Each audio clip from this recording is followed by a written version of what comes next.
You're listening to Systemic Error Podcast. The failure was designed.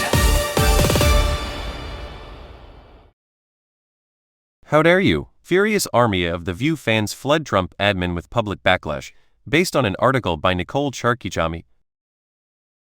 The FCC's real job here is discipline, a pressure campaign dressed up as regulation. ABC's The View drew more than 77,000 FCC comments from supporters after the agency opened an investigation into the show in February, and ABC reportedly shifted booking decisions this week. That is the surface story. The real story is simpler. The Trump administration is using federal power to harass a broadcast network for airing speech it dislikes, then pretending the resulting panic is a neutral regulatory process.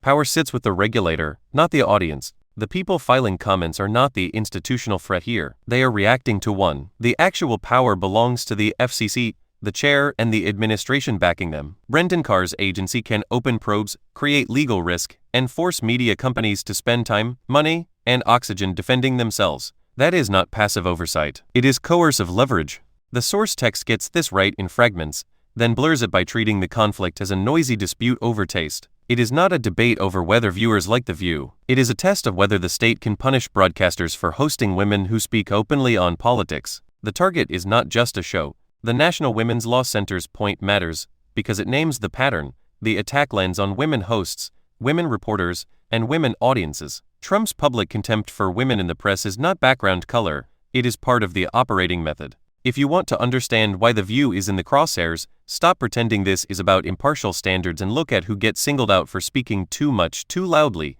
and too independently. That is why the Freedom of the Press Foundation's warning is more than procedural hair-splitting. If the FCC can strip a bona fide news exemption whenever the political class feels offended, then the agency is not regulating broadcasting. It is building a permission structure for retaliation. Brendan Carr is not a neutral technician. The source is blunt on this point, and it should be. Carr is not being described as a careful guardian of communications law.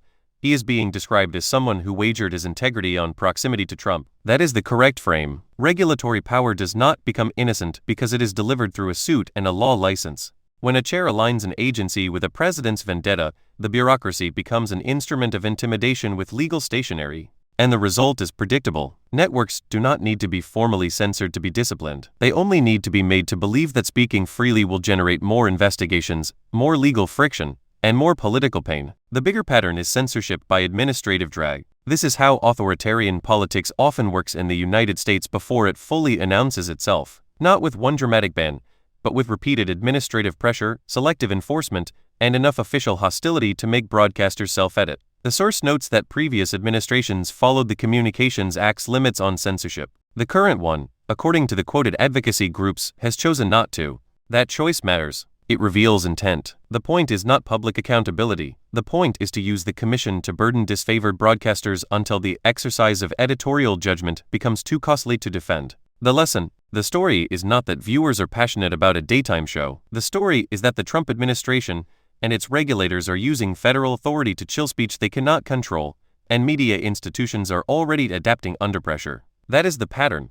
Democratic institutions forced to absorb authoritarian habits until those habits look normal. The correct response is not to plead for better manners from the people carrying out the intimidation. It is to name the machinery plainly. The FCC should not be functioning as a partisan enforcement arm, and ICE, for the same reason, should not exist as a humane instrument of governance at all. When the state is turned into a weapon against dissent, the problem is not tone, it is power. You've been listening to Systemic Error. Thanks to Raw Story for today's article. With the automated voice of Marcus, thanks for listening.